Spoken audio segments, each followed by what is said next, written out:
You're tuned into 9 to 5 Work Rebels with your host, Ebony Gale. This series is sponsored by the PRCA's Race and Ethnicity Equity Board. To learn more about REEB and its mentoring scheme, visit prca.org.uk/REEB. Hello, everybody, and welcome to Gems in Comms series special, brought to you by 9 to 5 Work Rebels podcast. I am your host, Ebony Gale, and today I'm really excited to be speaking with Shannon Walker. Now, Shannon is a digital comms and influencer strategist, and she's also the founder of Social Disruption, an agency that specializes in inclusive comms and talent management. Now, today I'm going to be talking to her about her journey, so welcome, Shannon. Hi, thanks for having me. I'm excited to be here. Well, thank you for joining me. We're very excited to have you. So just as a bit of a background, essentially this podcast is about giving you your flowers. So people of colour, their flowers in the industry that have, carved out a great career for themselves. It is no secret that the PR and comms industry is sort of 92% white. So it's, majority white industry. And I think it's wonderful when we can spotlight people of colour that are doing some really great things, particularly because a lot of the talk around diversity, inclusion, and people of colour in the industry has been just focused on statistics. So for me, I wanted to make sure we were able to really, show and share the lived experiences of those that are, doing some great things out here. So here I am giving you your flowers. So, well done to you, kudos to you, okay? Thank you so much. You are most welcome. So, right, as I always like to get into a bit of background, can you tell us a little bit about yourself and what you do? Yeah, so my name's Shannon. I've been in comms for 10 plus years. Social disruption is my baby, if you call it that. And it started out as a movement or a frustration I had in wanting to help the industry be more inclusive, more purposeful in how they communicate.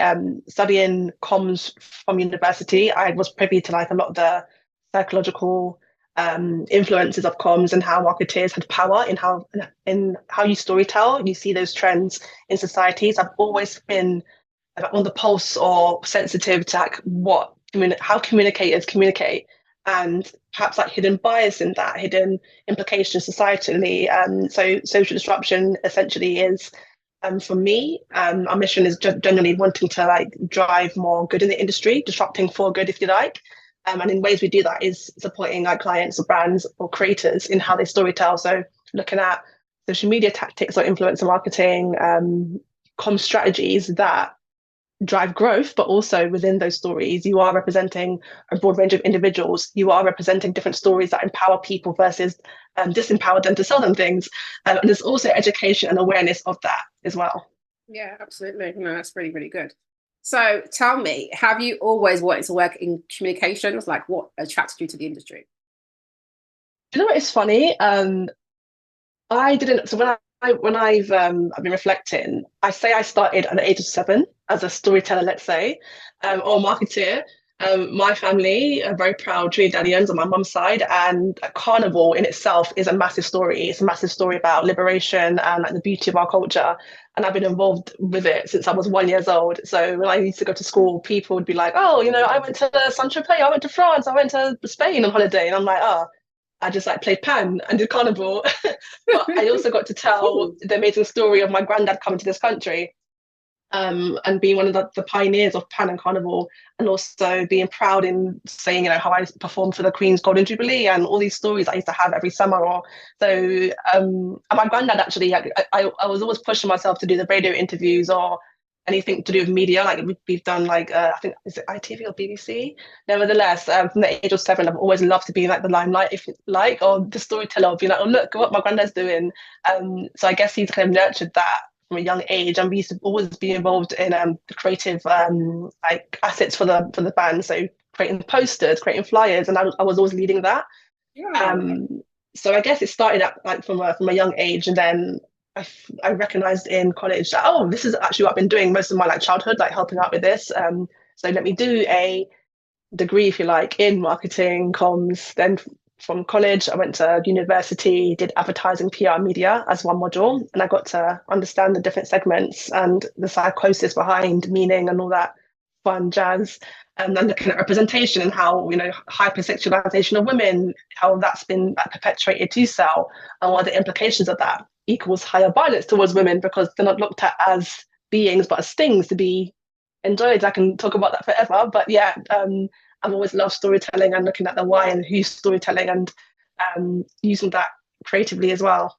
Yeah, that's really cool. That's really cool. That's really interesting as well, particularly with you saying that about your family being from Trinidad and, being involved in the whole carnival and the clearly still plans. Well, good for you, honey. I always thought that's so 23 cool. years, 24 Wow. years. How old am I now? Yeah. Wow. I think that's so cool. So you quite involved in carnival this year around? Did you involved? Did your parents No.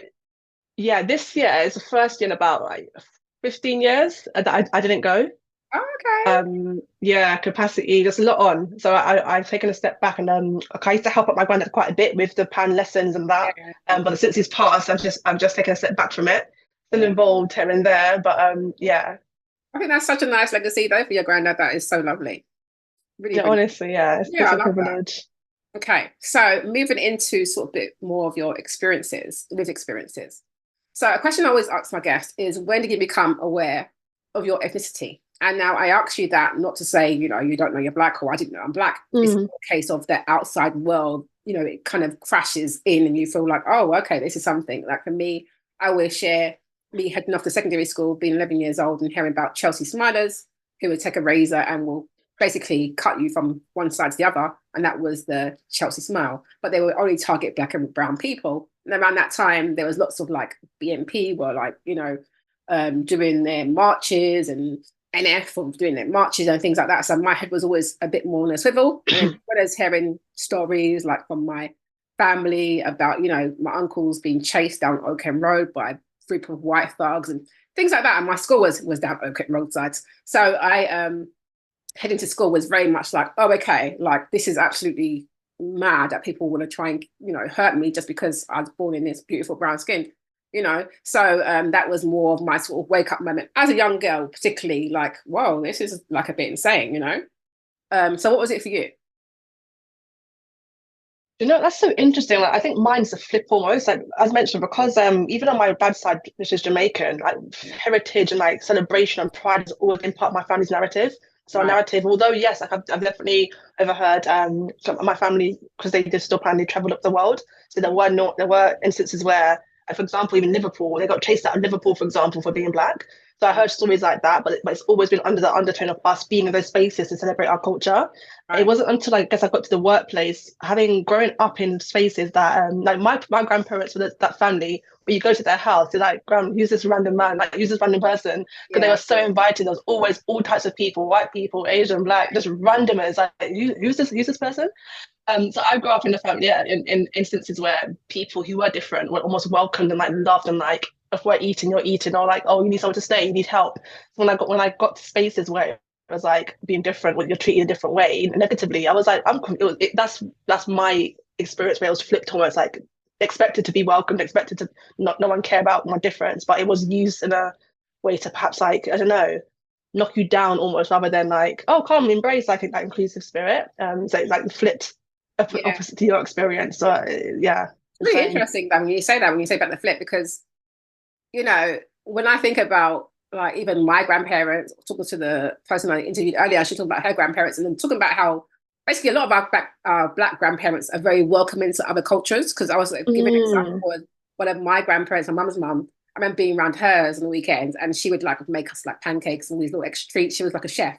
But I remember having neighbours, like the neighbours' kids would come over, the white kids or whoever, and she'd be like, you want some pancakes or whatever? Like she was always welcoming. And I feel like Black people as a whole have always been kind of welcoming to other cultures and open their doors to it as other cultures that weren't. And I suppose that's how we end up in the predicament we were, because we, our ancestors welcomed in some strangers and they took them by boats elsewhere. Do you know what I mean? So like it's me making light heart of it, you know what I mean? It's just me just joking around, but you get what I'm saying. Like there's a deep definitely, because even when I've gone, even when you go over the countries, like when I've gone to Trinidad, for example, and there's a lot of Asian influence there, but the cultures that are kind of immigrants, they thrive. And I think in and even South Africa and many other countries that I guess historically have been black focused, the immigrants that immigrate are the ones who thrive in those countries. Where if it's Black individuals that immigrate somewhere else, it's such a effort to limit thriving. So I've always been astounded by that. Because again, coming from backgrounds where it is welcoming, oh, come open businesses, or oh, come to the family and be embraced. That's not the same treatment, which is a minefield to navigate. Interesting though, because as you just said that, it made me think about it. I thought, yeah, it's so true. You have always been quite welcoming to other cultures, but okay. Well, I thought that was interesting. Anyway, so have you ever felt like your race, ethnicity has held you back in your career? And have you ever witnessed, or experienced racism in the workplace? And if so, how would you say it was handled? Was it handled effectively or not? Well, Ebony, where do you want me to start? From my N-word using director to the Gollywog owning MD, he proudly said they did. What? Rewind. Yeah. I'm sorry. The what MD? Yeah. Gollywog owning MD. I said, where do you want me to start? From my N-word using director to the Gollywog owning MD. I don't know where to start. No, I'm about to fall off my chair here. What do you mean? What? Okay, let's start from the beginning. Let's start with this director. Okay, I'll start from here. I would start from here. And I often have these comments with friends. Without those experiences, I would not be where I am right now. I wouldn't be able to laugh about it. I wouldn't be the person I am at the moment. I wouldn't be resilient. And I often say, I wish I was the person I was now in those spaces. Because I think when you're 19, so I started working, I've been working from 16, doing lots of internships, etc. So when you're almost a child in those spaces, you don't even have language for your experience and you're just hella confused. So yeah, I think I've had some experiences in the workplace. Can we start with this N-word toting directly? No, it was crazy. So in that instance, I did work somewhere quite toxic. One of my first PR roles in an agency, and that they were all quite family orientated. So the MD was the director's sister, and then her partner was this person. So it was quite. I guess it was maybe their setup encouraged some of the toxicity. Yeah. Exactly, yeah. And what frustrated me was one of the biggest Black brands in the country actually was represented by them. So I actually love the brand. I don't anymore because of the pain attached to it. But yeah, we were speaking to another colleague, a white colleague who came from holiday, and she came back with a really nice tan, and we were all gassing her up, being like, "Why you're so tanned? I thought you were mixed race." And she tanned quite a bit.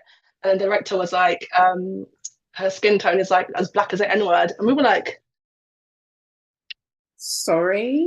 Yeah. And then poor you sit standing there. You must be it was crazy. Actual help this.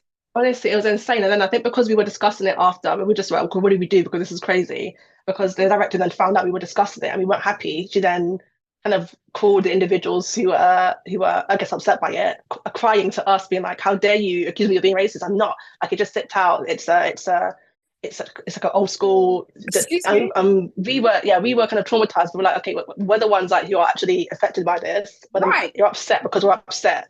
And to call us all privately and be like, "How dare you? Stop talking about it now." It was So that was one instance. And in that same space, the MD backed up, "Oh, we can't be that racist, because we're based in Croydon." And also, I think she mentioned to someone else, not to me, but she mentioned that she still has the gollywog she had when she was younger. So that justified her not being racist. Wow. But honestly, that time was interesting. How long was you in that company? So after that N-word, you must have been like, what the actual hell? And then she tries to come with fake apology, but trying to gaslight you and saying that she feels bad because she's not racist, and how dare you be upset about it? And no, honestly. Is the MD the same agency? Yes, yeah. So then they've come back to back up with more racist stuff by saying I've still got my gollywogs, so that means that I'm not racist. And obviously we're based in Croydon, so it doesn't even make sense. Yeah, what literally. The hell is going on here? The mental genetics that I'm currently doing to put this together, I'm like, sorry, how did we get here? I don't even know how they're in business. I've not even I've just anyway. But yeah, I think I've left my job twice in my life, nothing lined up, and it's been the best decision. So in that instance, was that one that you left? Sorry to absolutely, very, very quickly, due to many other no, actually that was one of many. One of many. Okay. Yeah, there was also, because I was really close to the only other Black girl, and we were accused of being in a gang because we used to go to lunch together. Then we had to ask permission to go lunch because they were like, "No, you guys are a gang. You can't go lunch together. You're all together." And we're like, "Well, because we get on. What's the problem?" So I think shortly after that, after another altercation with the manager, he was psychotic, and just quite threatening. Just I was like, this space is toxic. No, thank you. Yeah. So I think it is hard navigating those experiences. I think people just assume it's like microaggression. It's like, oh, your hair's nice. Oh, can I touch your hair? And there are instances that people have those experiences which are still valid and still not okay, to very much like use of language or use of bullying or use of like racial bullying and aggression. I've seen the 3 people of color in that space, all 3. Actually, I think they left without any sort of notice because of the treatment. It's absolutely disgusting. Disgusting. Those ones are just definitely throwing me. What? I'm just like, this is, and how old was you? You was like 19 at the time, so you were young. I would have been, 19. Yeah, and that's a lot to deal with, because at that point you're like, there you go. Honestly, you're doing that, you're not necessarily as equipped to push back, and even when you were trying to, voice your views, you were just getting pushed back. And the gang thing, I find that particularly triggering. Reason being is because when I worked for Ofsted, I was in their press, one of their press officers. So I used to work on a lot of the thematic children's reports, but also a lot of the different government reports that were coming through. So it was really, really super busy and interesting. But there was a report that was coming out, and it was around some sort of school situation. It was like especially a thematic report. I was looking at it and I reviewed it before it was going back to the Department of Education. So I reviewed it, and as I'm reading through it, it was a woman inspector, she was writing down that, this group of white boys, blah, blah, blah, they were having fun, blah, blah. Then when it was the black boys, it was gang. It was the gang of black boys. So when you just said gang, I just thought, this is my point. This is my point. Like the fact that they use these racialized stereotypes all the time. 2 black women going out for lunch is apparently a gang. Or these little school boys, honestly, 4 of them or 3 of them that are friends that happen to be of color, also are a gang, but the white boys were just friends. So I actually end up getting that report pulled, because I went back to them. I said, this is acceptable. This is racist. And they end up pulling that report. But there's not always people like me who are going to do that. And a lot of them have the checks and balances in place. Do you know what I mean? So when you said that, I was just like, it threw me back to that. But oh my gosh, I mean, it's ridiculous. So with that particular experience you had, you end up handling it by leaving eventually, because it wasn't necessarily handled within the workplace itself. Fine. Okay. And moving on from that, and, has your career continued, was there ever a time when you kind of had to self-advocate again, maybe later on, or where you've had to, or maybe you wished you spoke up about something but you didn't get a chance to? Anything like that, has you kind of moved on? Because obviously that first experience must have been like, whoa, Yes, this is why my journey's really been crazy, because that was my first. Actually, I think even prior to that, I think that was one of the most, like, I guess, strongest forces. And there have been elements where there's been microaggression. For example, I've spoken up in a perhaps more passionate way, let's say, and it's been described as like, defensive, or being, really, for example, often I've been cast into roles to kind of lead digital strategies or champion new things, or be that London urban person. And when you do kind of advocate for the department you've been put in place to kind of manage, or you want to kind of share creative ideas, often kind of like you're just slam dunked with I guess what I'm trying to say is, okay, for example, one key thing is often opinions or kind of like ideas would be kind of shut down, and then someone else will have that same exact idea, and it's like, great. Or I've even had emails where it's been like, oh, actually, you know what, in that meeting where you publicly said that and I publicly shut you down, apologies, like privately they'll apologize and say, let's actually do that idea. And I'm just like, what mind game is this? Like, what was the point of, in a public space, you're quick to like shut everything I say down, but then in private you affirm it? I've had, and even colleagues where they're like, Shannon, like, in that meeting, that person, I always just see them always da. And I've even asked them, why not say anything? Like, what's the point of you coming to me in private? Kind of frustrated. I think just picking your battles, I think I've learned where I can just like shrug it off and just see it where I've gained awareness of what it is, like microaggression, or I've just kind of had to weigh up, okay, is it a point of pointing this out because it's only going to upset the person or further exacerbate the situation? Or is it something where I know who I am, I know I'm confident in myself and in my abilities, and it's not a reflection of that, it's just about them. So I think I've just built, I guess, awareness and emotional intelligence in navigating those spaces, and I just don't give it time. I've learned not to give it time, where it's not about me, it's about them. It's really such a sad situation. I mean, I completely agree with what you're saying, because it's part of your or our way of being resilient in these sort of spaces, which I completely get it. But it's also very unfair because look at the gymnastics that you have to do, which is, oh, should I, this is actually something, but the gymnastics. Like, it's just way too much. Do you know what I mean? And it's a lot. I mean, I appreciate you sharing your experiences, but even those ones where it's like, sent you an email afterwards, actually, yeah, I've blasted you in public. I've not supported you in public, but now I'm coming behind the scenes to say, blah, yes, it's screw lit. What's the point? What's the point of that? So essentially you're trying to exert your authority and power and act like I have these terrible ideas. And then behind the scenes, you're like, yeah, actually, this is good. Let's get it going. But actually that can affect your confidence and how you feel about doing it, which isn't fair to you. Massively, That's yeah. why I find it hard for people, for our kind of people to be in these spaces when you're treated in that way. I'm not saying that all spaces are like that, but that particular way of being handled can really affect someone's self-confidence and how they navigate going forward. So this is why I'm proud of you, because you just kept on pushing and pushing and pushing despite these, right?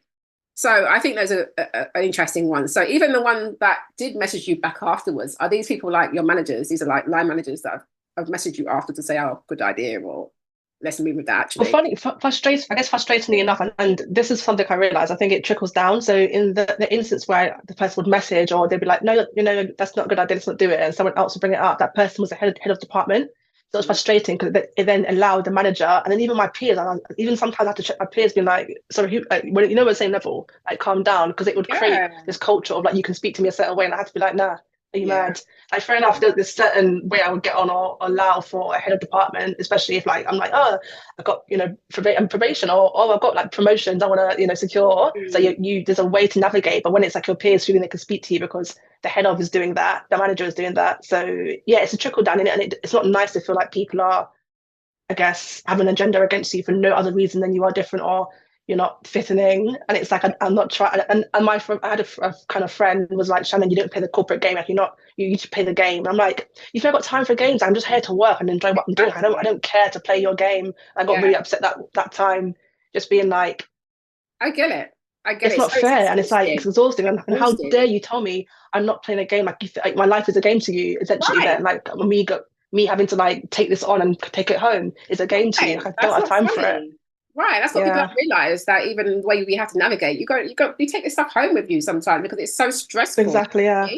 It's not a game. You're playing with people's lives like this. It's not okay.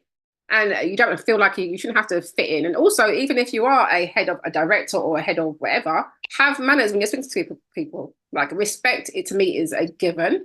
Like, that's one thing that I would definitely push back. I remember pushing back at people who are senior than me or not, because I'm like, you're not talking to me like that, because that's not how I've been raised. I think it's just ridiculous that you think because you have this title, completely, that you can talk to somebody else like they're trash because you have a title. No, we're all still human beings, and we still have feelings, and we still got things to get on with. So let's be a bit, real here. So kudos to you for having to navigate some of these very awkward places. But I appreciate you sharing as well. So moving into code switching. So do you feel like we, as people of color or Black women in these areas, do you feel like we can lead with our authentic voices in the workplace, or do you feel like we'll be forever code switching? I think there's balance to that question. I don't think it's an easy yes or no. And I've been asked this before, and I always say, we're in work 8 hours a day, 5 days a week. It's pretty long to be pretending to be someone else. Like, be yourself. Yeah. But also, the same way you go to a doctor and you expect them to show up in their best authentic self, but their professional selves. When you go meet with a lawyer or accountant or a banker, etc., I think there's a balance to it. So like, bring yourself, of course, but equally you are working as well. But that doesn't mean dim yourself or be a shell. It just means being mindful of like, you at home or with your friends could be different to being at work, because you have that work to perform a task, which is the work. And sometimes so I think I always say like it comes with balance.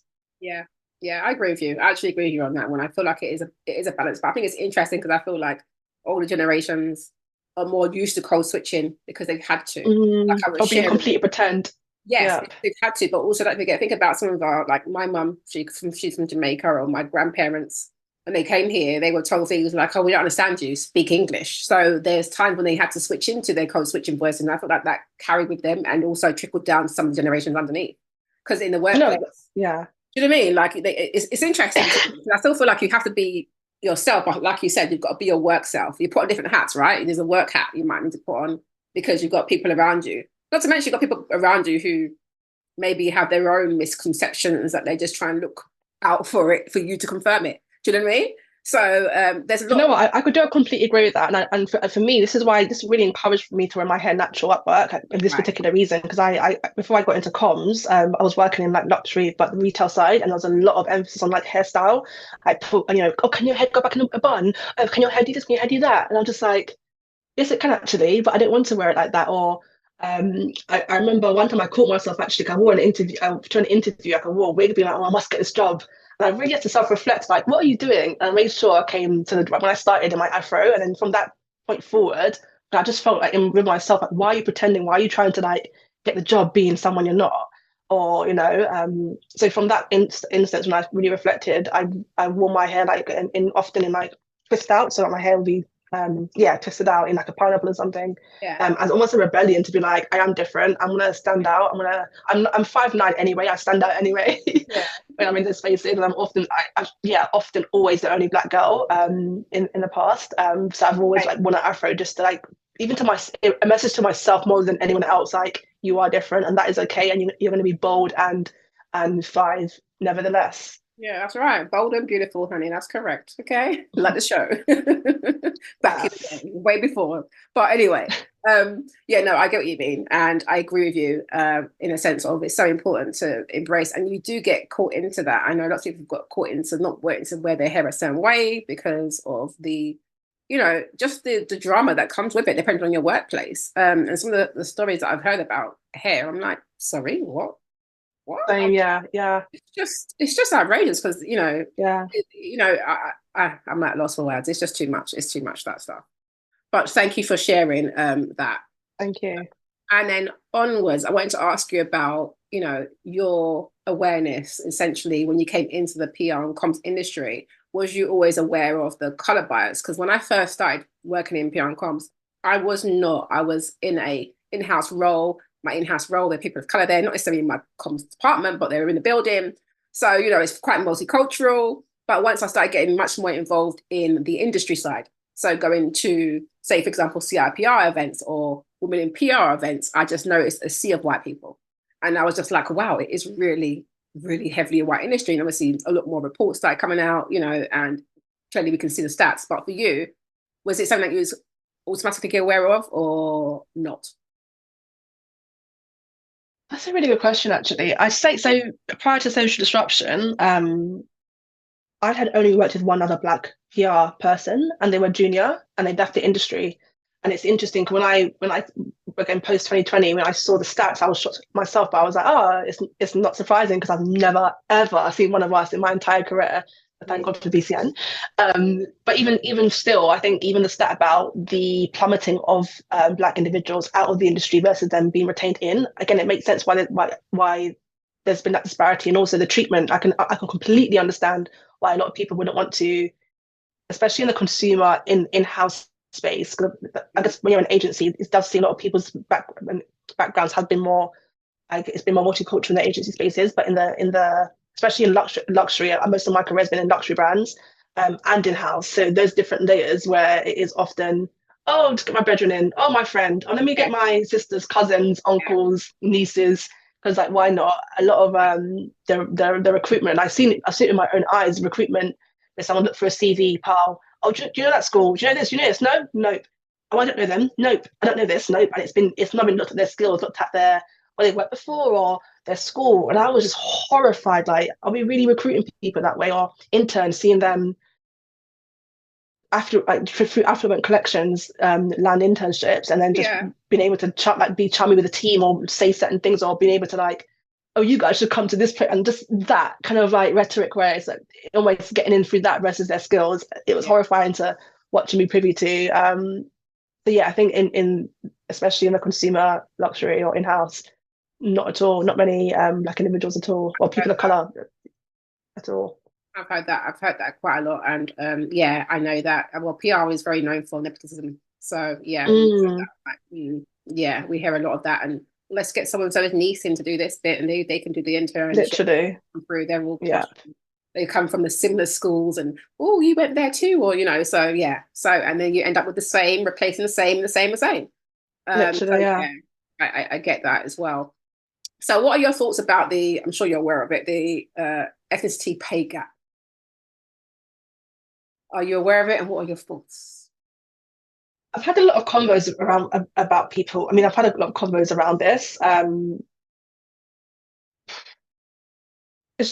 guess in a nutshell, it's history repeating itself, isn't it? Even in the influencer space or within the corporate space, I think there's definitely like themes where historically you'll see like men paid more than women. You'll see people of color. So you'll see, yeah, men paid more than women.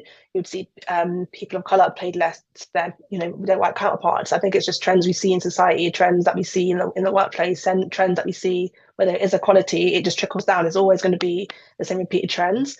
And even in like when you're negotiating deals in the influencer space, I've spoken about, just for me, it feels really uncomfortable when you do represent quite a broad range of individuals, and then you see just again repeatedly certain people, there's certain attitudes towards like rates, or you don't see brands fight and push back, and then other people look a certain way. There's a lot more pushback, or there's a lot more, oh, I think it's worth this. And for me, just there's that underlayer of like historically, pricing people has just been a really weird nuance when it comes to like colorism. And we're seeing those trends. Yes, those history was like hundreds of years ago, but on the front line of it, I'm seeing those trends repeated today, where it is mostly a white marketeer that is pricing, or I see that there's pricing difference between, or influenced by colorism, let's say. Yeah, that's to put it simply. Yeah, I get what you mean.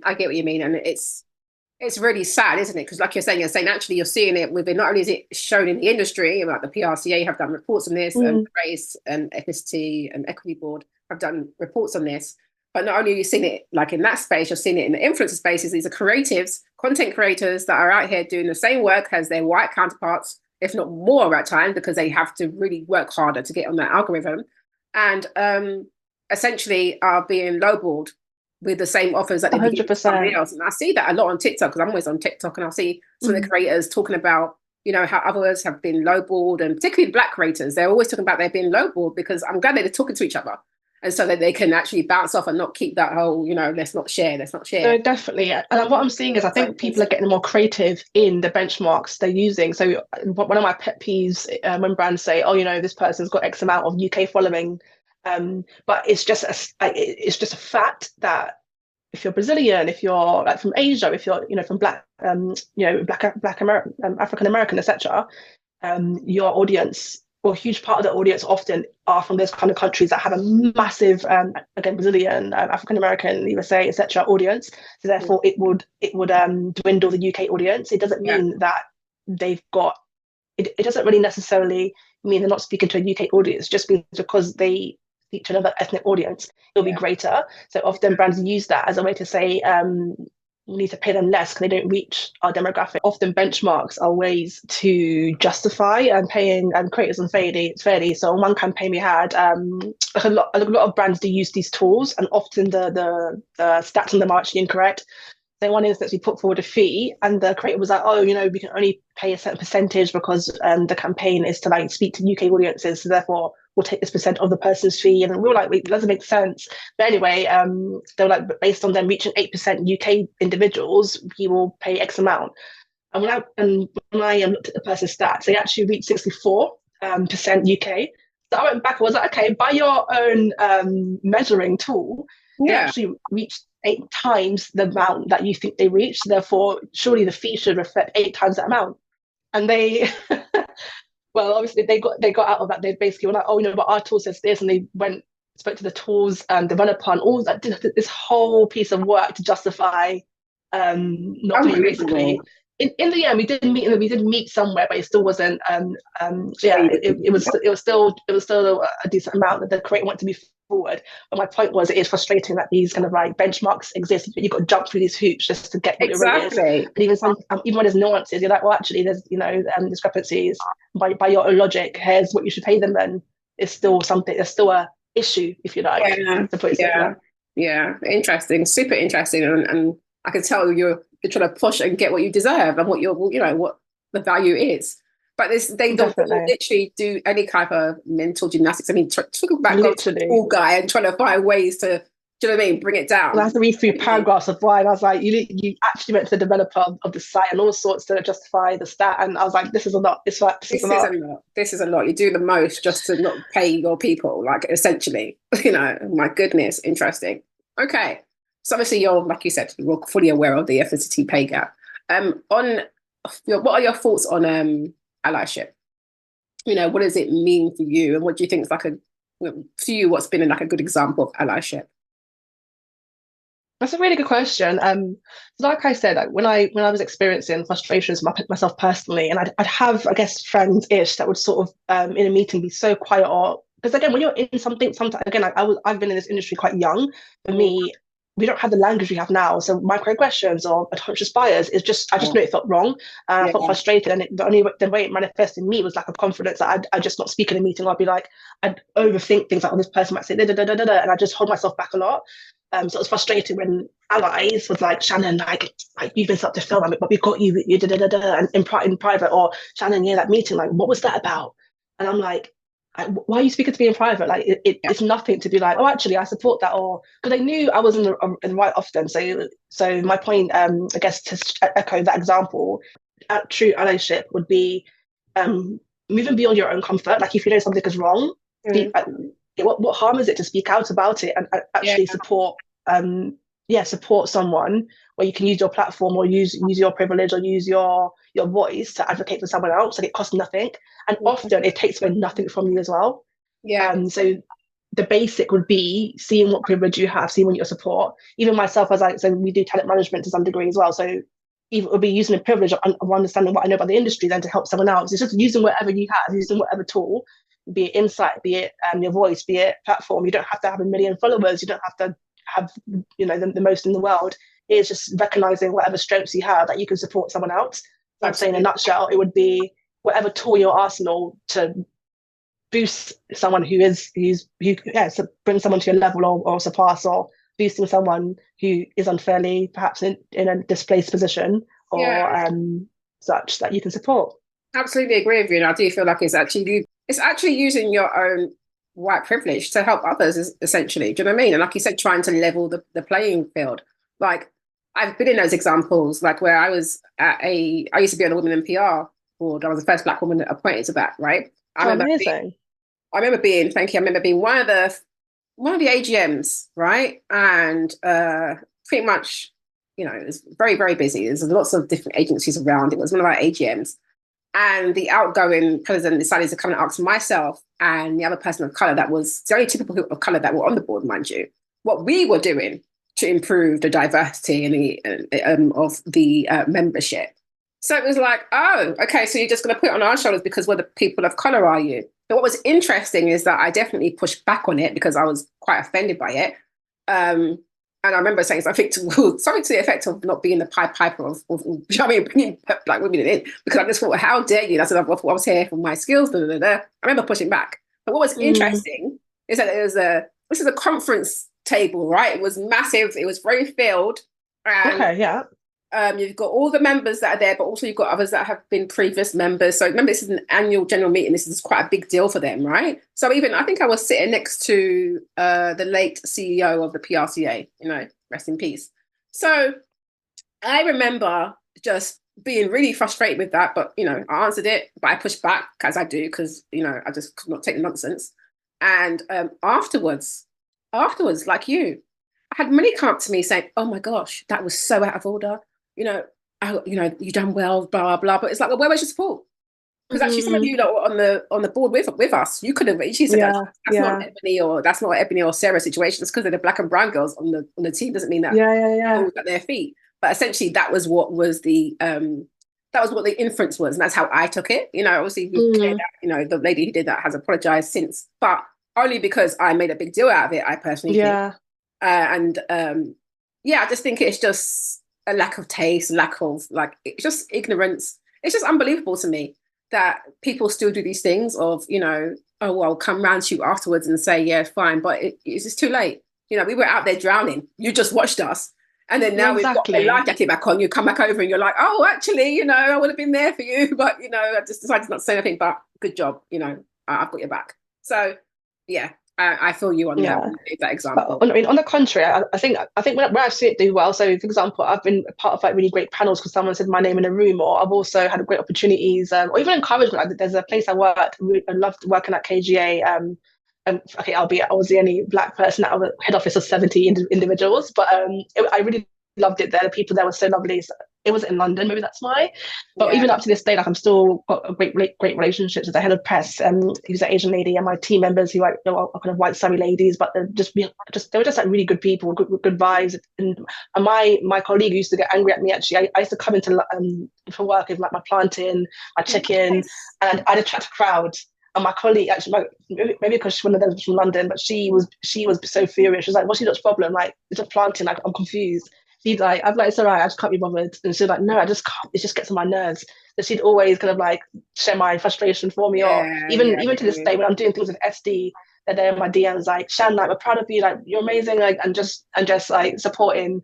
So even some allyship isn't always being like, "We see you," and but sometimes yeah. it's just Sometimes it is messaging quite rugged. someone. Yeah. Yeah, just saying like, "Wow, well done," or "Can I help you?" Or Yeah. yeah, Can I help you? Are you okay? Like, I think there's some good examples that I have seen of allyship that I think, yeah, this is amazing. Like, they're doing great things, and they're very vocal and doing things in the right way. And there's others that you just think, oh, okay, it's just not the right one, or okay, you've got something that you're trying to do. You've got a checkbox, right? Do you know what I mean? So it's those obvious ones. But like you said, I feel like it's getting better in some respects, and in some respects, it's not. It's just that interesting situation because I feel like DEI is sliding down in terms of people's importance, which is very disappointing. Obviously post George Floyd, everyone was, oh yes, we got to do this, we've got to do that. We saw the black squares, which were very performative, and now we've got the side where it's like, oh well, let's just kind of like dust it under to the side of DEI, and you've got people like Elon Musk. Do you know what my frustration? Sorry to cut you. I've had this conversation too many times where I'd come on a Zoom with someone, or I'd meet someone for the first time, and before I even utter anything in my mouth, they're telling me how much they love diversity and how great diversity is. Oh, but it's not about race; it's more than race. But why did you say that then? Did you? Yeah, like when does my message say diversity is just about black people? Or when did I articulate that? But that for me is quite triggering when someone has to justify that caveat. I'm so for diversity, and it is beyond race. It's also and it's like, why are you educating me? I've known about this. Like, I'm confused. So I think going back to your point about it's on the decline, I think there is a nuance there when it cut. Yeah, there is a nuance there in terms of what in the diversity bubble is what they're moving forward with. You're damn right. There's definitely a diversity there, and I will say from my perspective, I feel like it's really interesting because they get to put everything under that title, so then you can cherry pick the bits of it which work for and you. Specify it's beyond race, and it's like, well, thank you for telling me that. What's that about? Exactly. why do you feel need to articulate that before I open my mouth? So But sometimes another podcast, another day. You can look at. Sometimes I've done that. I've had meetings like that, and I've gone to look at their like employees' pages, and I've been like, oh, no wonder you said that. Okay. So I've done the same. Yeah, I get you. This series is sponsored by the PRCA's Race and Ethnicity Equity Board. To learn more about REEB and its mentoring scheme, visit prca.org.uk/REEB. All right, so moving on. What would you say motivates you or inspires you to keep going in this industry?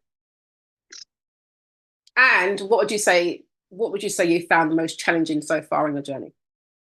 I think it's two things.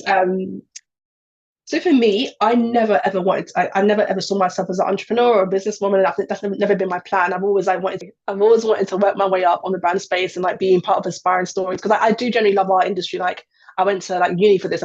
Like I mentioned, I've been storytelling since I was 7. So I've always had that love of like representation and helping people and being community. I genuinely do love it. It has been difficult. It's not been an easy, because I've just always wanted to come in and work, not do all this other ish. I'm like, why does this other ish exist? So there's two things. One of them's faith. Without my beliefs, I wouldn't be here, because before I gave my notice in to start SD, I literally had 10 people. It was honestly so supernatural. 10 people at Ebony was like, Shannon, you need to leap with faith. You need to take a leap. And I was like, this is mad. Like, what? Mm-hmm. Yeah. And even on that, so about 10 people in 1 week, and then in church randomly, like at the end of it, someone called me to the front, was like, Shannon, come here. And I was like, okay, what? Like, and they're like, you need to leap, take a step, leap of faith. And I was like, this is crazy. Like, for 5 days of this week, around 10 people, random people I know have been like, leap of faith, how to step, get out of this, like this, there's more ahead.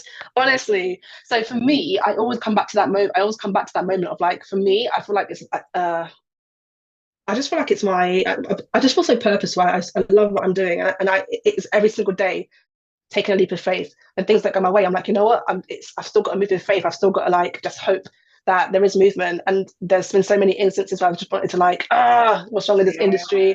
What's wrong with people? What is the point? What am I even like? Why I don't know, just go teach Zumba in the Caribbean and like have a soft life. But honestly, it is that in the back of my head that's like, you are being a part of something, you're part of a change, like a small drop in the ocean perhaps, but you're still supporting someone, you're still helping someone, you're still helping advocate for change. And I think the second element is community. Like I said, just looking back, I think I'm honestly so proud of myself for sticking through, because I've never felt so isolated in my career when I was in working with brands, because I was the only person there that understood.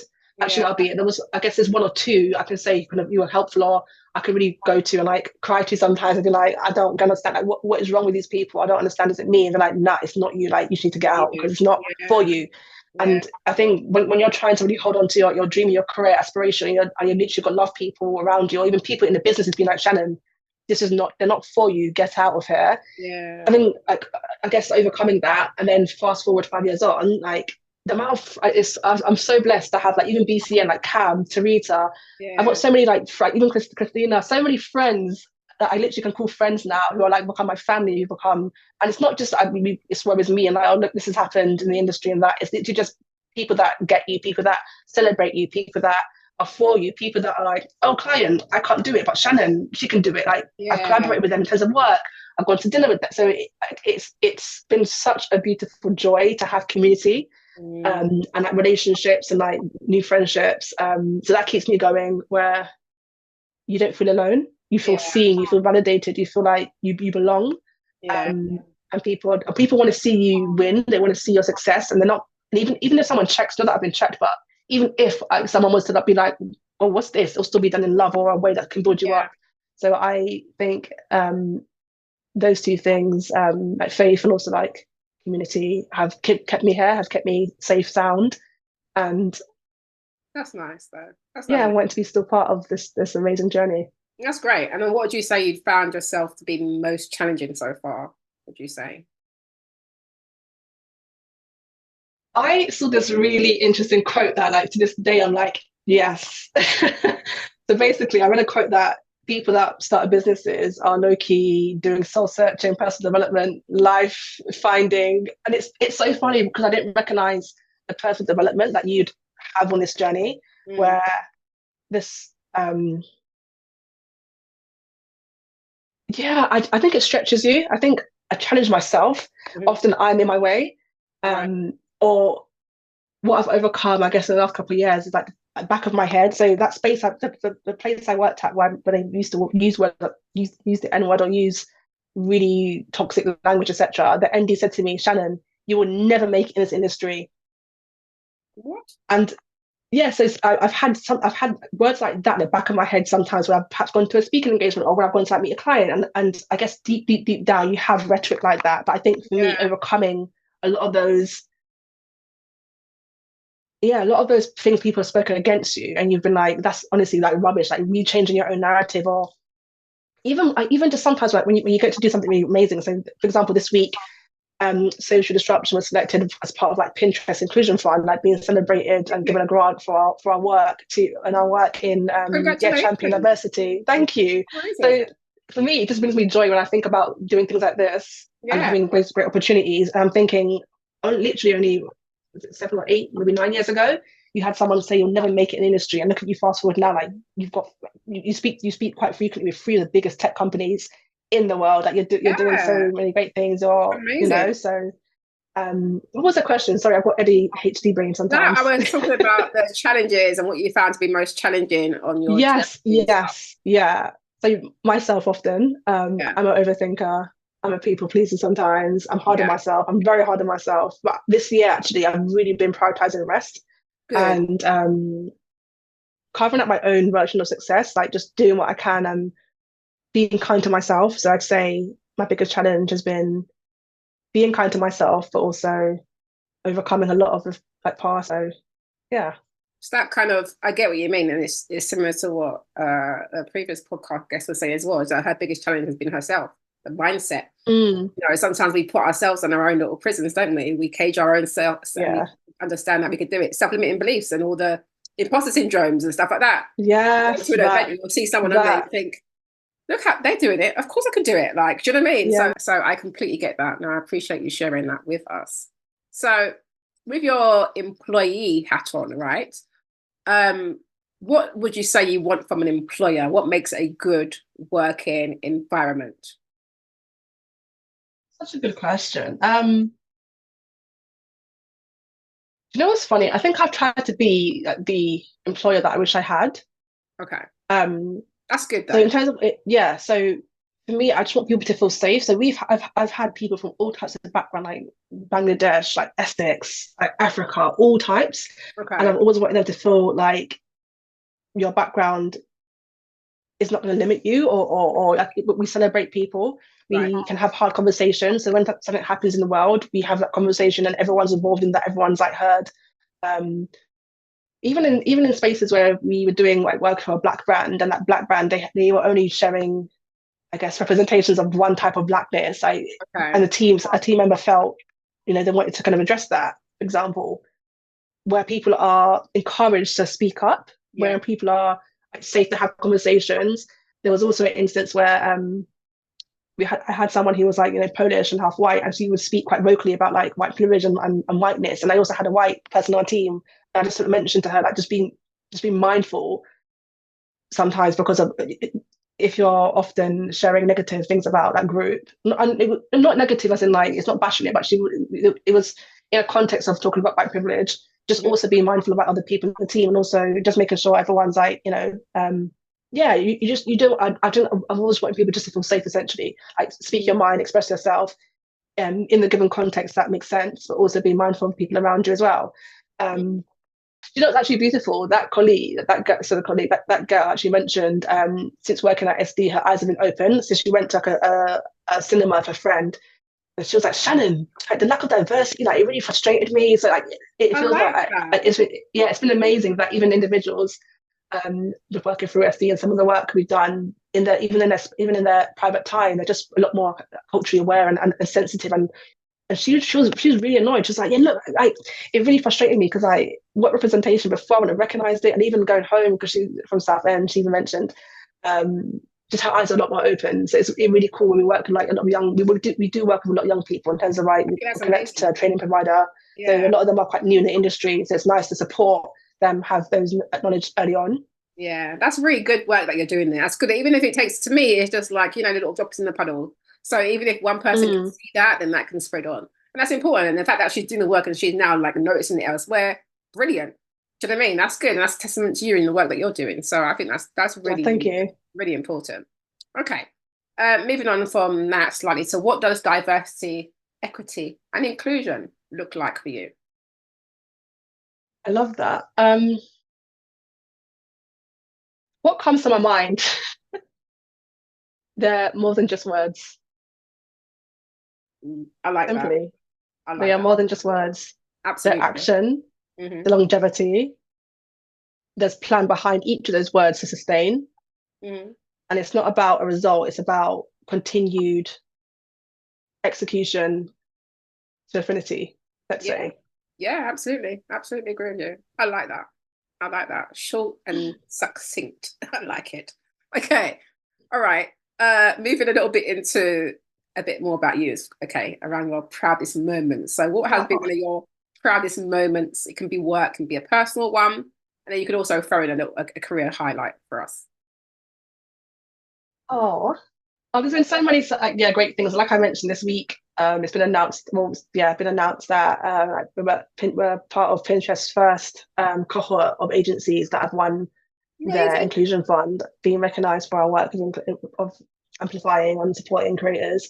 Um, but I also want to speak about our talent division. We actually accidentally fell into talent just from frustrating convos we've had with brands who are like, oh, where can I find black talent? Where can I find different talent, brown talent, etc. And we've been like, what? Like, there's so many people in our community. They're out So we here. started working exactly, but I think they didn't have someone who was advocating for them or linking them. So we donated a lot of agency time connecting brands, the people we didn't represent, like our community of black and brown creators, worked with organizations like Black British bloggers, connecting brands, doing campaigns. Again, I mean, we weren't getting any money from this. It's just like, you know what, this is popular. Let's help support it. Yeah. So from that, we had creators reach out to us needing extra mentoring or extra support and management. And we just thought, oh, okay, why not? We do this work for brands in terms of like strategizing social media plans and supporting their development. So why can't we take those transferable skills and place it into talent who are brands?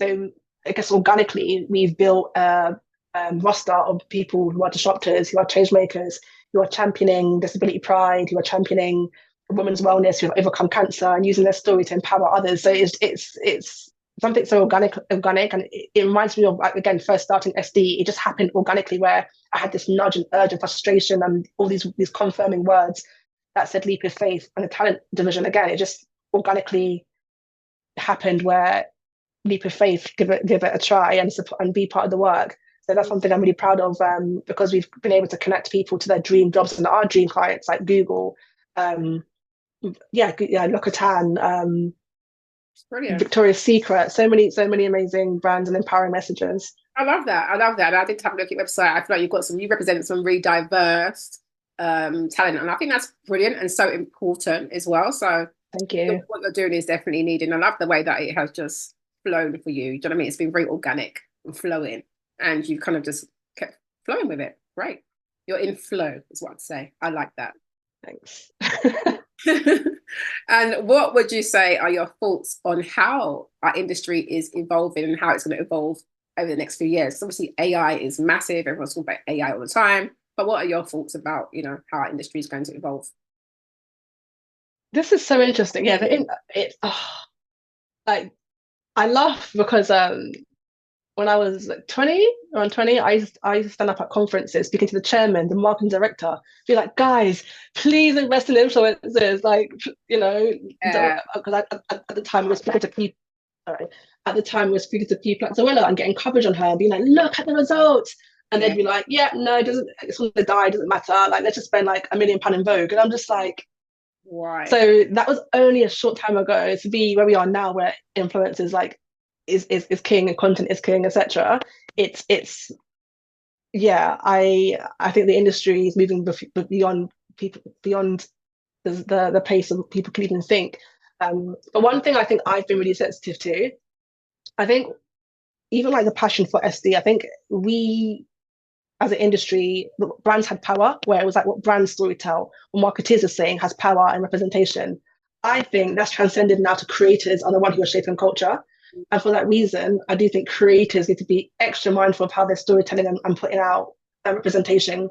For example, I've had a lot of combos around like family creators, for example, and there's, I want to call it weird content around children online. I think how children are presented online is often questionable. With that. Yeah. Exactly. So the comments I'm seeing, the even in regards to like, there's a lot of causing children harm for entertainment that's making them cry, and it seems quite innocent, but how is that going to play out in their childhood years? Yeah. So that's one element of it, where I think content creators now, you have the power to storytell, and you're the marketers of the future.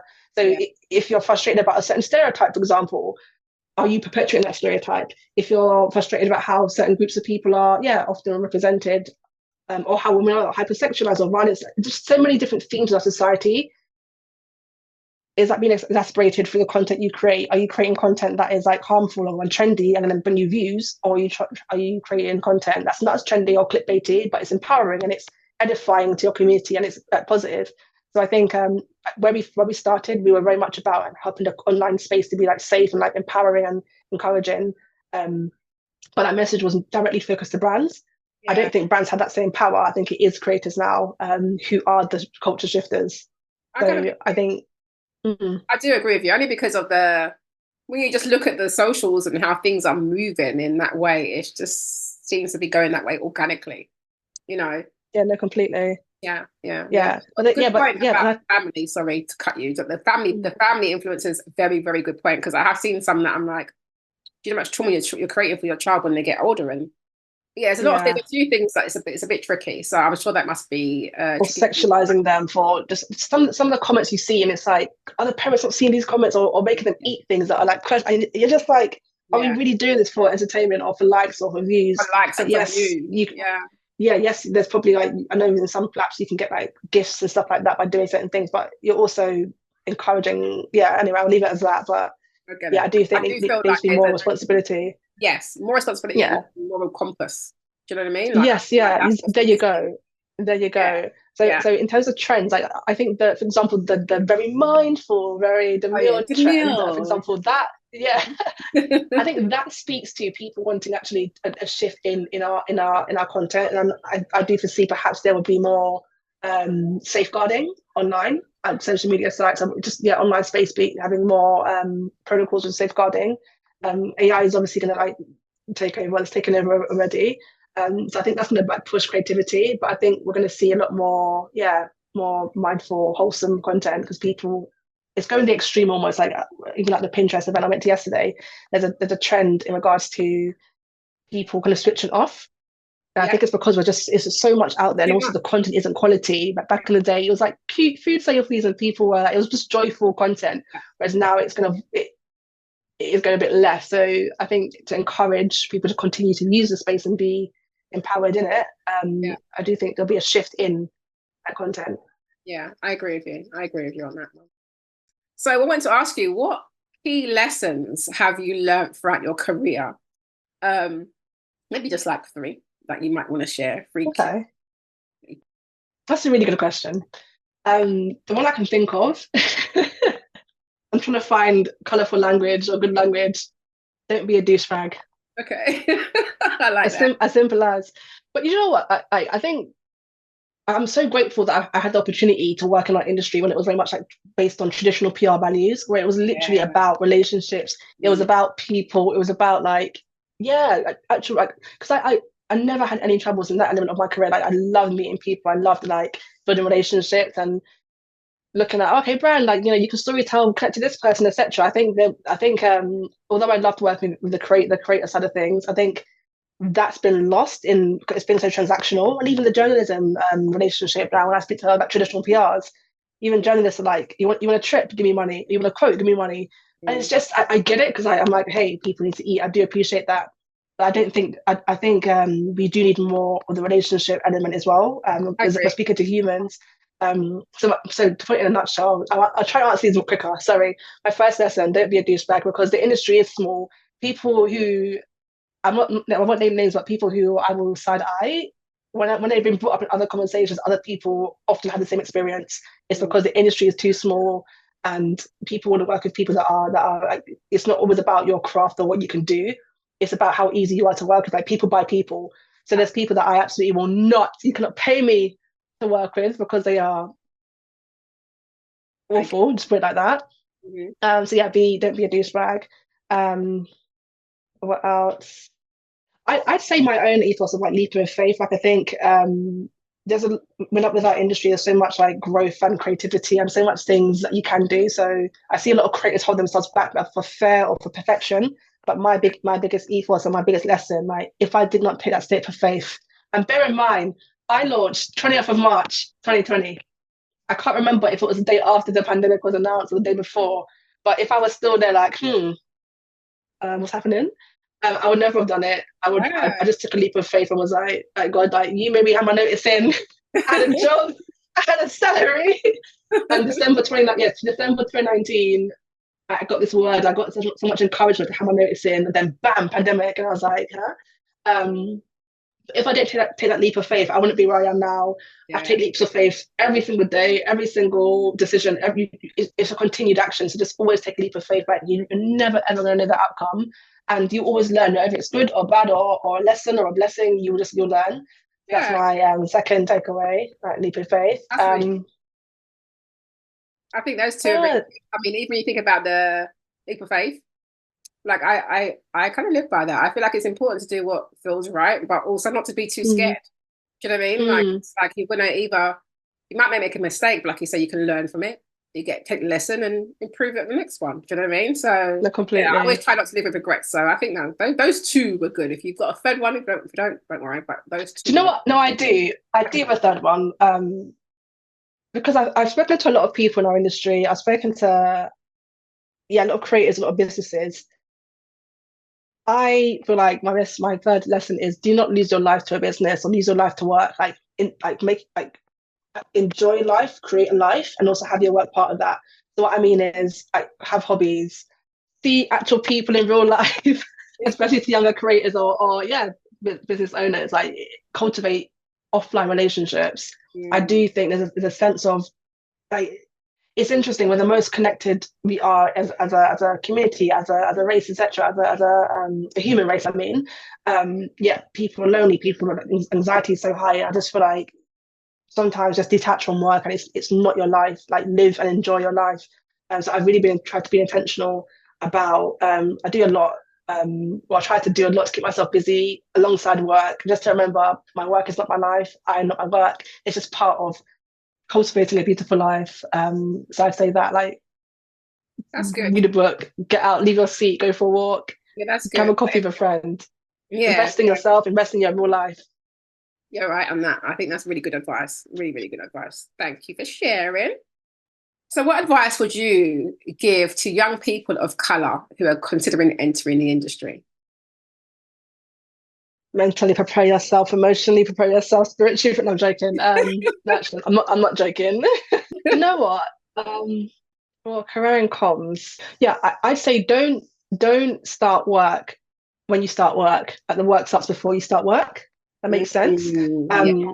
So things like, for example, if you want to get into gaming or car, or automobile, etc., I think try to get ahead as much as possible. So if you want to, get into gaming comms or yeah, automobile comms, etc., like research your industry, ensure that you're just well versed in that space.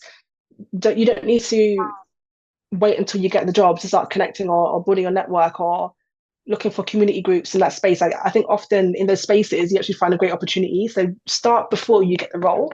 So Mhm. be really proactive. I'd always encourage people to actually reach out and message someone who's in your dream job or who's in the career already and get advice. Learn their like their journey perhaps. So you can even go on LinkedIn this day and age. If I guess some people are busy, you can't always ask everyone for advice, but even looking at someone else's career trajectory and seeing their journey, you could perhaps get inspiration of okay, what did they do or what skills did they learn, etc. A portfolio, I think in this day and age you absolutely need. So the individual, I often have CVs around social media and I ask, oh well, what of social do you have, what have you created? Nothing. I'm just like, well surely people that stand out, let's say if you already have a portfolio or you create something off the cuff that wasn't asked of you, I think that looks stronger coming to someone with a ready-made portfolio or showing existing interest in that area Mm. versus nothing. And because it's so competitive, you just definitely want to stand out. Yeah. So I think I definitely would advocate for community groups, especially ones that are niche. It could be spaces that are like specifically for people of color or for like young creators or whatever it is. Because having a community is so invaluable, and being part of it, you could learn so much from it as well, and you can contribute so much to it as well. So I definitely would advise that. Okay. I think that's really good advice. Really, really good advice. Thank you. And where do you go for industry support or peer support? Like, are you a member of anything? I know, like, for example, I know, say, we're both members of the UK Black Comms Network. And so we know that that's a really supportive community. Is there anything else that you go for support? I know you mentioned like Kamika earlier and you've got some support. Yeah, yeah. I mean, yeah, I've got so much love for BCN because it's just a really beautiful space. Like, just I think in terms of belonging, in terms of opportunity, in terms of just community support, in terms of it's a safe space Mm. that and just having people champion you and like be there for you and support is really incredible. And yeah, I am part of a few other kind of groups and spaces. That yeah, similarly, I think the beautiful thing about being doing your own thing, or to be fair, you don't you could even just whether you're employed or self-employed, you should choose spaces. Actually, you should be conscious of the spaces that you're in and ensure that they are spaces that empower you. Even when I have like younger individuals that mention certain workspaces, not that I'm telling people to like leave their jobs, but value yourself enough to know when a space isn't serving you, Yes. and actively choose to be in spaces that are for you, that are edifying to you, that are helpful for you. If it's taken away from your mental strength and taken away from really serious things, not making you want to wake up in the morning, that's a serious thing. I do think we should encourage people to stay in spaces like that. And I say that I'm not telling, yeah, I don't want to advocate that I'm like, go tomorrow and leave your job, etc. But be mindful of, you are valuable, therefore things around you should also treat you as valuable too. Absolutely. Absolutely. I think you're quite right. Absolutely spot on, because I am definitely one of those people who would tell you if it's affecting your mental health to that level, then don't. And I've been there. I remember working for Ofsted. Exactly. It got really bad to the point where I was going to work, hoping that I'd get knocked over by a bus. Okay. Oh no. So, because just so I wouldn't have to go in there. So I always say it's not worth it. It's not worth it. I've been depressed. I've been depressed twice in my life, and it was triggered by work. And it's just, and what got me, I mean, a lot of things got me out of it. I literally was just like it's not worth it. This is like, my life shouldn't be so centered around work. It's literally impacting my well-being and my thoughts and my wanting to wake up in the morning. That's mad. So I would never encourage someone else to be in spaces that are drawing away from you. Sometimes work is just not easy. Like sometimes you've got like, oh, it's stressful. I'm not saying about hurdles like that where it's like, but no, we're talking about really is impacting you. Yeah. Serious hurdles. So if it's affecting your mental well-being, then that's a serious hurdle. Because you're completely, at the end of the day, life is valuable. We work for a living, we don't live for work. And we have to remember that. That's one of my favourite sayings that I stick by, which is you work for a living, you don't live for work. So put your life above the work. It will work out for you. But save yourself first. Do you know what I mean? If honestly, there's resources out there. Like, for example, we just mentioned BCN, UK BCN, they've got resources. We've got PRCA, they've got the PRISM, which is the Public Relations, Inclusion, Support and Mentoring program, which is out now. So if people want any help with that, I think they've got guidelines in terms of mental health. Obviously, there's things for like mind and things that are out there. Yeah. And mentorship's really great as well. Like there's places we can go for mentorship. And hence why I realized when there was a difficult time I had in work and I learned to swim. So just even doing, and honestly, like I learned to swim in 2019, and it was such a confidence boost. I came into work different, and people were like, "Why you look different?" And it's so funny because I was talking about it with so much passion. All my whole team started swimming. We started doing weekly. So I needed something that wasn't work. I needed something that was just like different and new, and a new hobby, and a new love. So even if it's not, even sometimes it takes a while to find these spaces. For example, even just being in a space where you can just like be free and not do work, or just enjoy, fuel your hobby or do something as part of your life and part of, there's other elements of your life than work. Just find spaces that add value to you or enjoyment to your life. Absolutely correct on that. I think that's so, so important. So thank you once again. And anyone listening out there, like I said, there's resources out there if you need any help. If you're going through like a hard time at work, there are resources, from the UK BCN. You've got Mind, you've got Charity Mind, you've got PRCA's PRISM. There's lots of mentoring programs out there. If you want to have a chat, you can drop me a line as well, just so you know. Okay, so moving into mindset, how do you deal with the internal mind war? Like, how do you manage your sort of self-limiting beliefs? Oh, I love that. So, yeah, I think going back to faith, I'm not gonna, I think a huge part of that is what is in my belief, and I do invest in personal development. Going back to that question you said, helping more Black and brown individuals in the workplace, personal development is massive.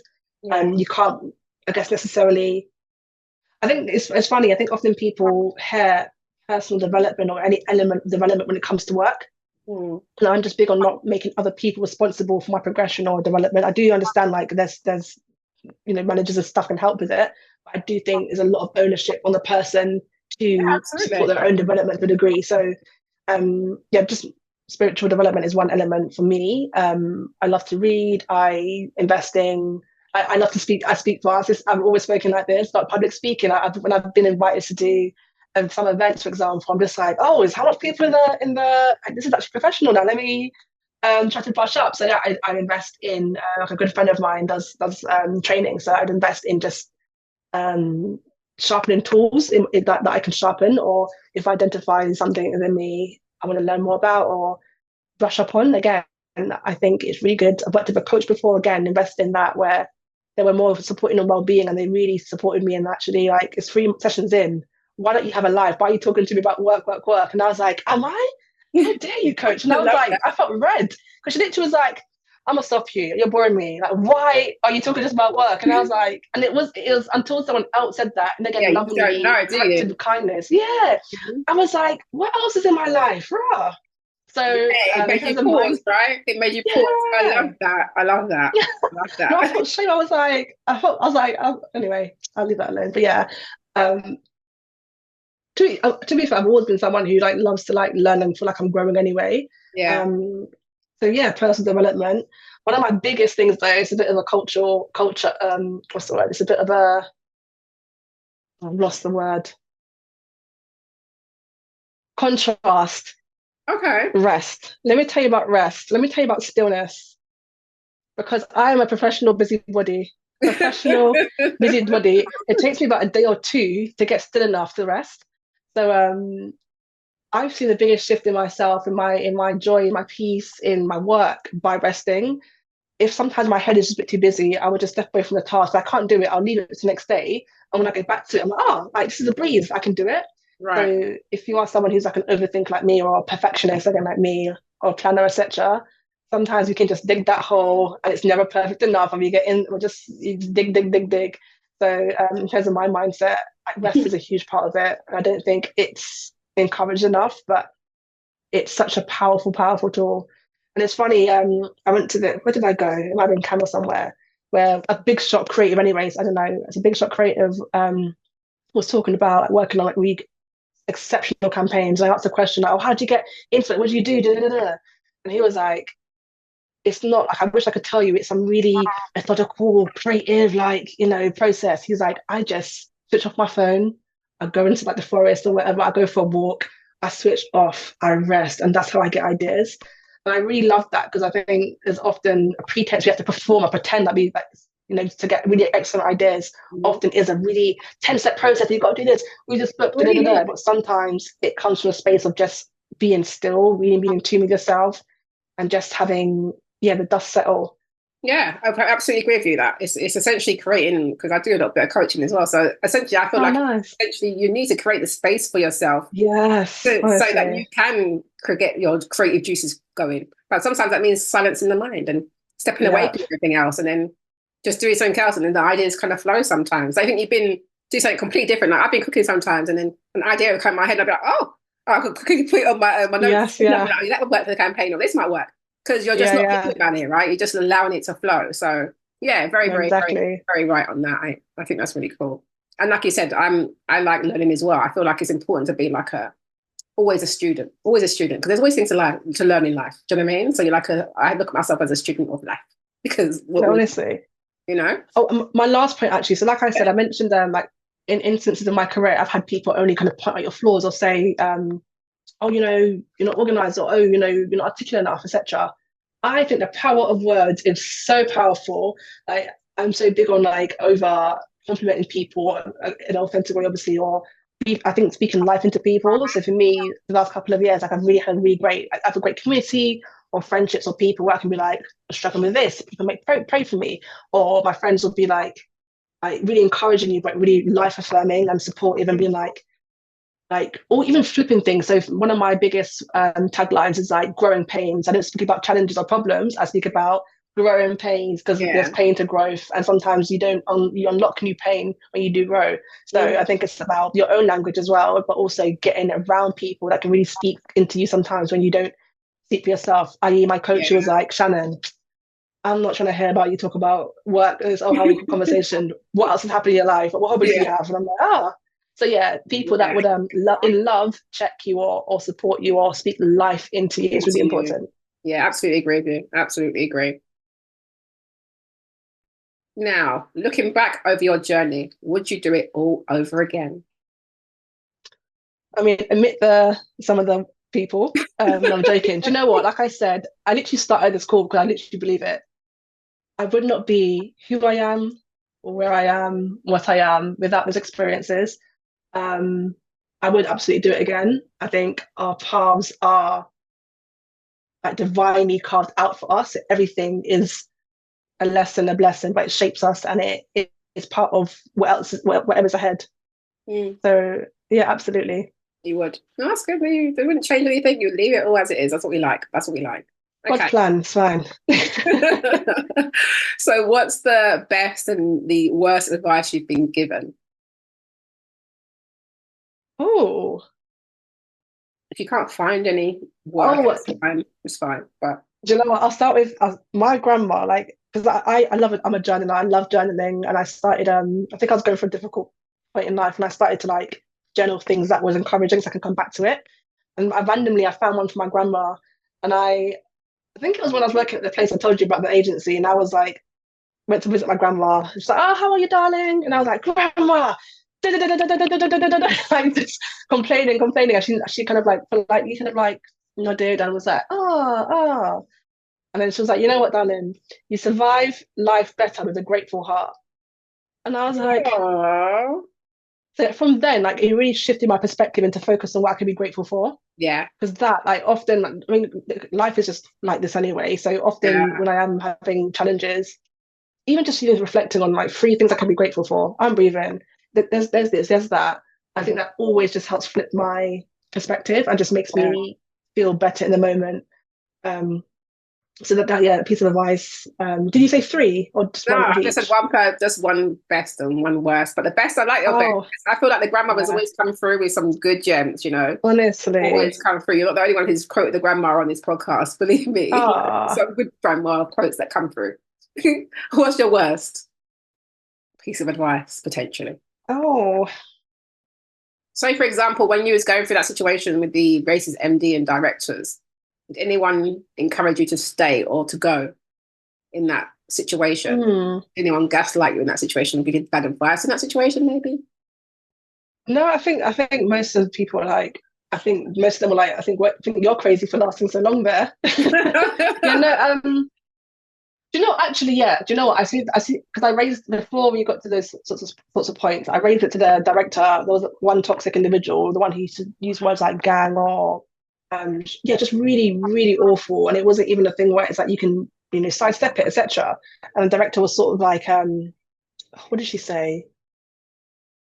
Something like basically to the effect of like, why don't you almost like be her friend, like almost like try like you try harder to be her friend. So like if you're going to the shop, for example, be like, oh, do you want anything, or overly be nice to her so she can like you, something to that effect. And I was just sort of like, no, what? Like that doesn't even feel right, and it's gone past that where someone is, because there was an event I was meant to go to actually, and there's an industry event, and I used to do in that because I was at entry level. I did a lot of like send outs. Oh yeah. And she was like, why's the post girl going to that event?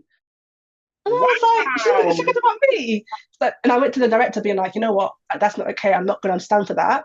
I shouldn't be addressed as that. And someone shouldn't like block me from going to industry events because they think I'm a low stature compared to like the manager or whatever. There's a way to say it, And again, similar advice where it was like, oh, yeah, that's not okay, but how to navigate it. Why don't you try like be kinder, or you Oh, sorry. So you yeah.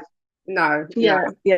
So that's probably one of the worst. Yeah. And I think luckily I think it limits people from self-advocating, or it limits people from stepping out of situations that are not healthy. If people are saying, actually, you're be the problem, and you have the problem, but be the solution to it almost. Yeah. Rather than dealing with the problem. Yeah. And I think as comedy people, we are always solution focused. And yeah, that's out of all. That was so out of order. But anyway, thank you for sharing.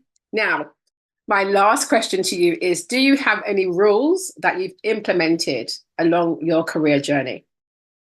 2 are coming. No, 2 or 3. My first one, if it costs me my peace, no, generally, if it costs me my peace, it's too expensive. Mm-hmm. And linked to that, I'd say money is not the only currency. I do really believe peace is a currency, like values are a currency. Time is a currency. Like money is not the only currency. I've parted ways not a handful, I mean, that's three top of mind, but I've parted ways with individuals that perhaps don't align with my values or that I have too. cost and Yeah.